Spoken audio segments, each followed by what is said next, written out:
Let's talk about something to do with smuggling, and in particular opium.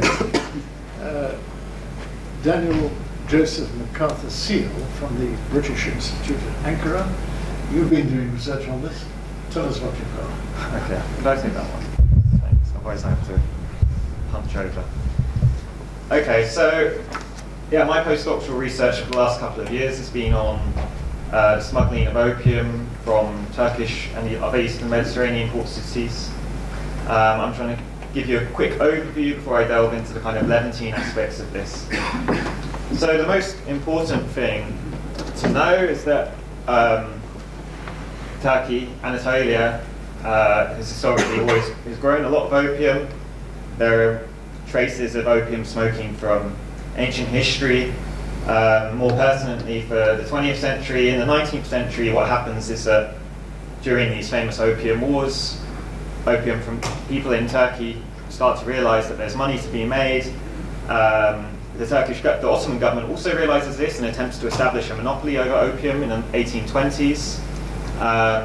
This is broken up after the Anglo-Ottoman Treaty forbids the creation of monopolies. And you have established a system where you have sort of Orthodox and Muslim peasants in, where is that thing? Mostly in Western Anatolia, growing opium. You have mainly Orthodox, Greek Orthodox and Armenian sort of middlemen running between these big European companies in Izmir, buying up opium, selling it to them, and those companies then export it to London or other European centres from where it goes to East Asia for consumption as smoking opium, or to various European pharmacies once sort of opium derivative market gets going and things like morphine, codeine and heroin start getting produced there. Amongst these kind of European firms operating in the 19th century are the Barker brothers, the Whittles, Austrians like Verdau & Co., the Dutch A.A. Kuhn & Co. and Levino & Co. Now, all of this kind of picture of opium production gets really revolutionized during the First World War. What happens is that there's obviously disruption to international trade, the Ottoman Empire is embargoed, and then the Greek-Turkish war is kind of fought over these prime poppy-growing regions, so that results in what you see here, which is a big decline in opium production until the middle of the 1920s.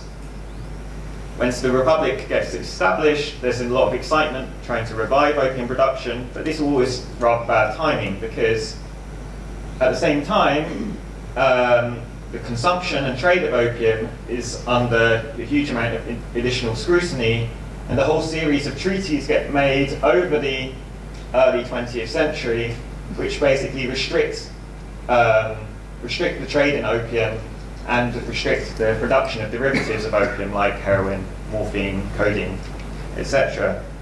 Basically what this does is it crashes the opium price. Whilst Turkey doesn't adopt these treaties until 1933, the international market for opium is kind of restricted by this, and that leads to various challenges.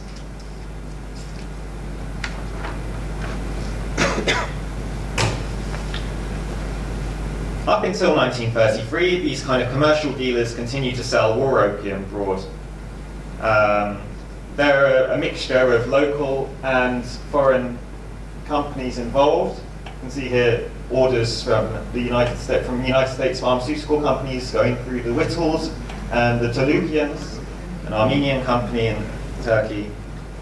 And there's this kind of dual market where you have these European firms that are considered more upstanding and local traders like Tolukian and the Taranto brothers, who we'll hear more about, seen as more dubious. So to quote an American consul, he says, "The commercial morality of some of these firms is dubious, and anyone wishing to buy opium in this country would do well, unless represented by a capable and reliable agent, to entrust his purchases to a British firm such as Messrs. J.W. Whittle & Co. or Messrs. C&A Barker Limited." However, these local producers continue to export opium from the country. Now, opium, this is legal within Turkey, but once the opium leaves, depending on where it goes, it becomes illegal. So a lot of the opium that's exported from Turkey is hidden on board the cargo ships that move through the city of Istanbul, through the port of Istanbul, and end up in various places in Egypt, in France, in East Asia. Let's give you an example. This is the Taranto, so we're going to hear about more. Pictured at a much earlier photo from their opium fields in Ottoman Anatolia. Okay, so there's this kind of, a lot of attention gets paid to Turkish opium in the early 1930s because Turkish opium keeps cropping up in all of these places where it's illegal, like France and Egypt especially. We have this whole series, a whole series of ships moving from Istanbul to Marseille that are searched in Marseille and are discovered to be carrying a huge amount of opium. So in 23rd of September 1932, there's 150 kilos on board the SS Patria. On the 6th of November, just a few weeks later, 413 kilos is discovered in the laundry of the SS Levantine. On the 10th of December, 175 kilos of opium is discovered on the Fairfield Gautier, hidden in suitcases. The 7th of January, 1933, 837 kilos of opium discovered on the SS Pierre Loti. These are all ships of the Messagerie Maritime that run between Istanbul and Marseille. It goes on in the Fairfield Gautier again. On 12th of January is discovered to be have 93 kilos of opium hidden under its floorboards and suitcases. And on and on and on. These are the whole series of opium confiscations from Messagerie Maritime ships in Marseille just in 1932-33. And behind this are some of these local merchants in opium, supposedly. This one trading house, Marco Fiodorides, who we'll hear a bit about more later. He's actually officially a hat maker. He has a hat shop in Bankalar Cedesi in Galata. But he also uses the same address to trade his Grande Mission de Commerce d'Opium all around the world. I found this in the League of Nations archive in Geneva. In that little envelope is actually a rock of opium. If it was not 70 odd years old, it would be worth $5,000 or $10,000. It's still there in the archive, don't worry. Now this distinctive wrapping paper of this company is found all over the world. Some poor sailor called Hussein Mohammed Mekki is arrested in Suez on an Anglo-Saxon petroleum ship with a piece of opium wrapped up in this paper. Yi Ti Hui is arrested in September 1932 with the same wrapper containing opium on a boat from Amsterdam to the Dutch East Indies.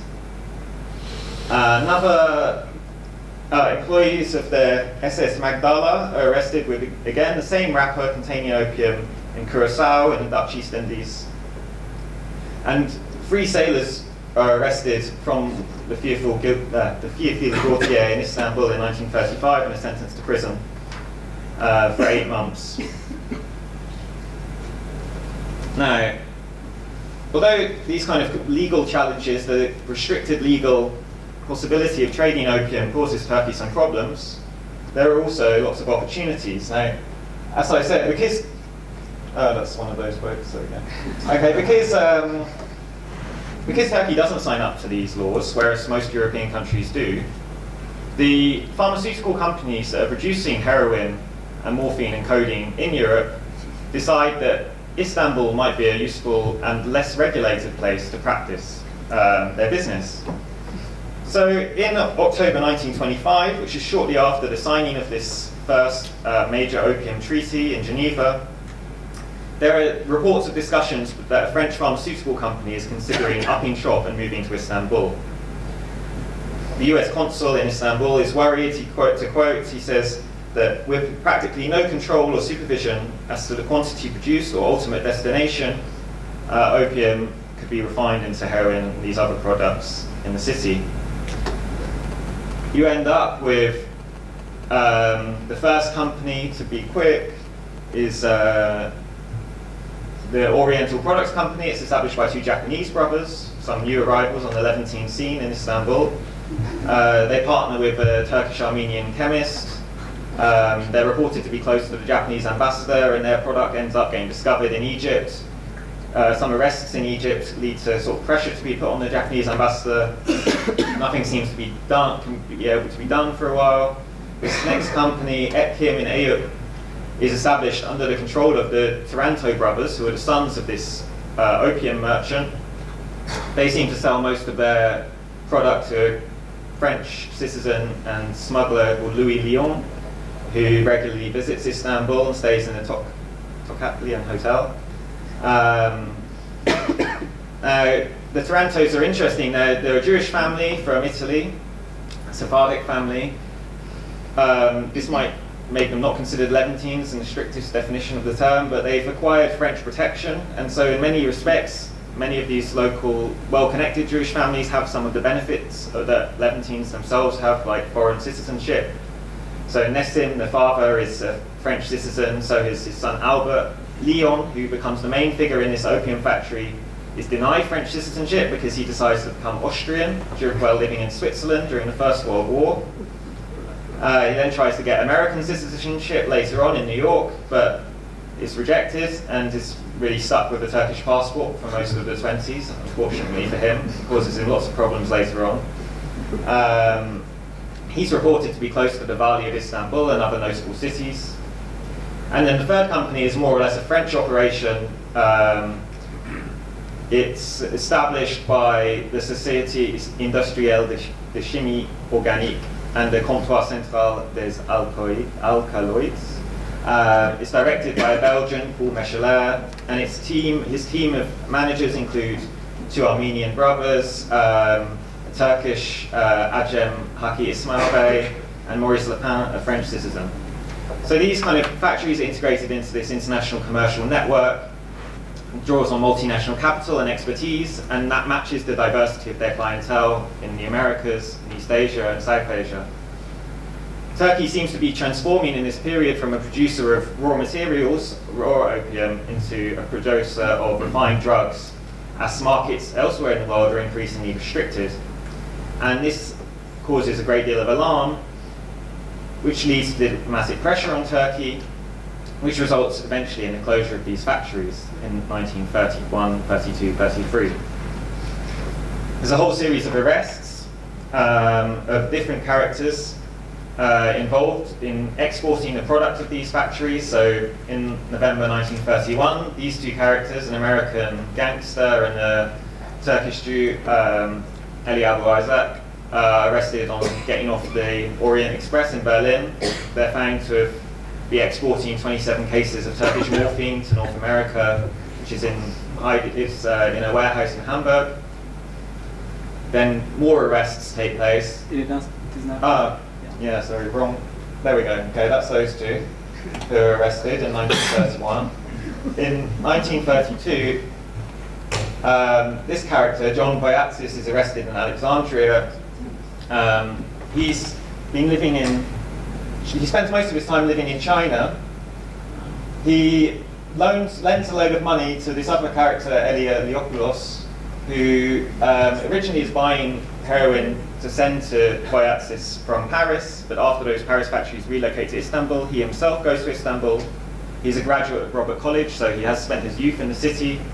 He connects with the Tarantos and other factory operatives, and starts sending their refined opiates to Boyatzis in East Asia. And when Boyatzis is arrested, they discover some code books, and this leads to the uncovering of this massive network that links Egypt, Turkey, China and Japan for the export of Turkish-produced heroin and morphine. Now, you can see here in these kind of figures that you have these kind of familiar themes like diasporic connections, linking Eastern Mediterranean to, for example, Asia. The fact that these kind of figures can have a lingua franca that they can communicate to each other with in this very multi-ethnic business environment. And that their biographies of these individuals are not really circumscribed by the borders of states. Now, in the last 5 minutes that I've got, I'm going to come quickly on now. So basically, these factories get closed down after some international pressure.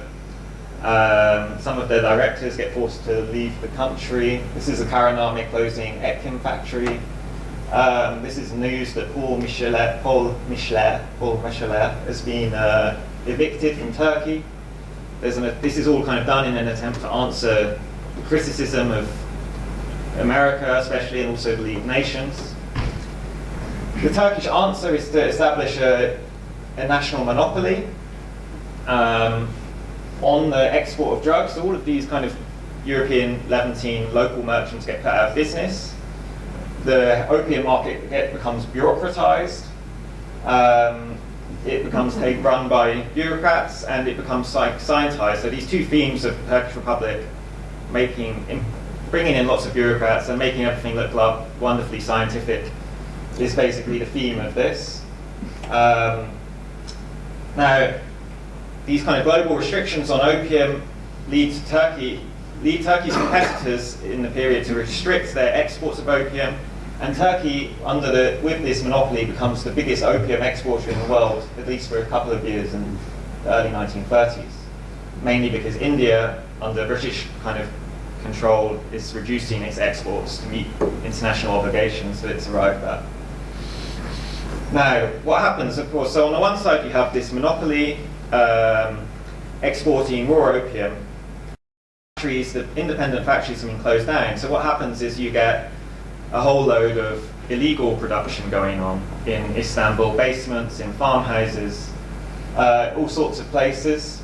And this again draws together the same kind of characters who have been involved in the legal export of opium, that is very much reflective of the still diverse city of Istanbul in the 1930s. To take a few cases, 3 factories are found in 1933 supposedly belonging to the young Joseph Blumenthal, no, Bernard Blumenthal, sorry. He's the son of the record owner, his father Joseph Blumenthal. That's them in their record shop, one of the first recording studios in Istanbul.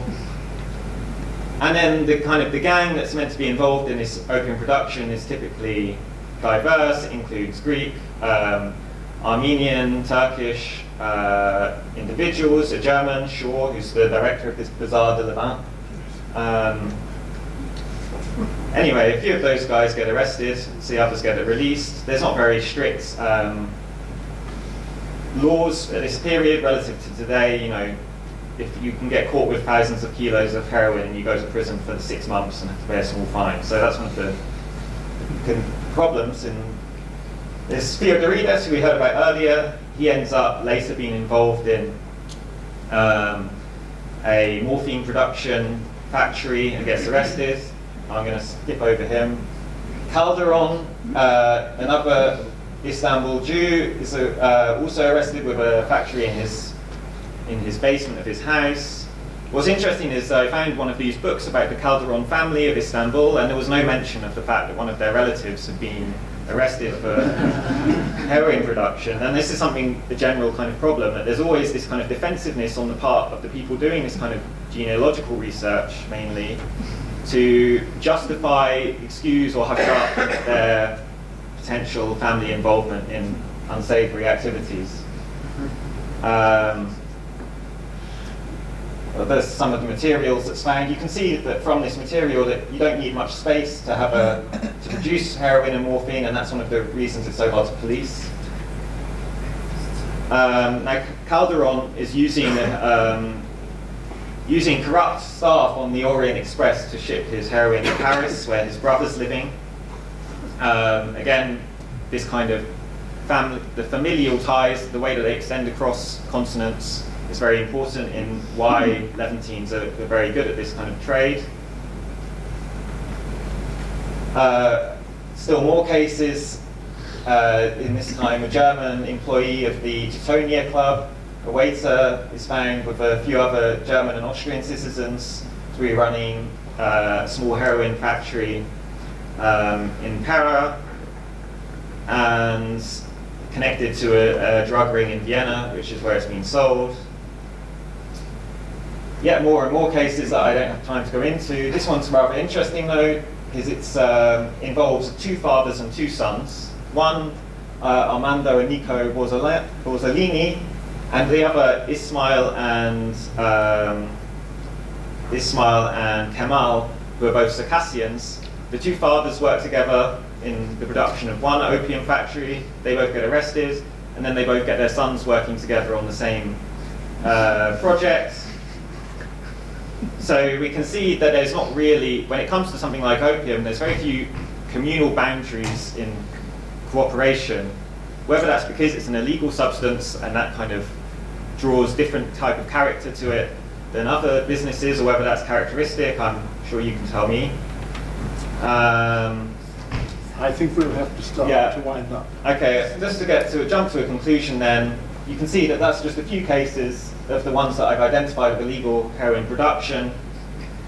That then what's important to note is that in contrast to this kind of controlled, scientific and bureaucratic export of raw opium by the Turkish state, which the Turkish state is very proud of, these smugglers, as is explained in this small excerpt, become targeted as a source of harm to the Turkish national economy, to morality, and this kind of, in that way, the smuggling of opium and opiates is kind of a continuation of the general ways in which that minority populations are kind of seen as labelled as harmful to the nation.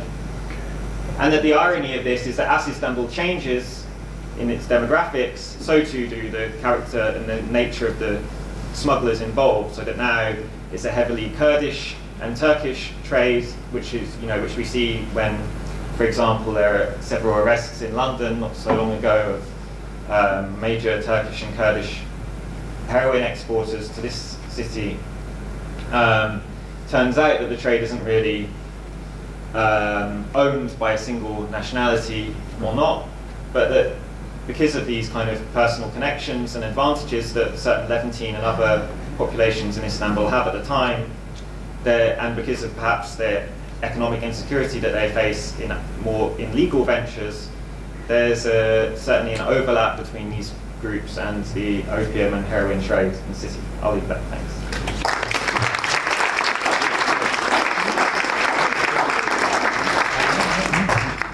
That was fascinating.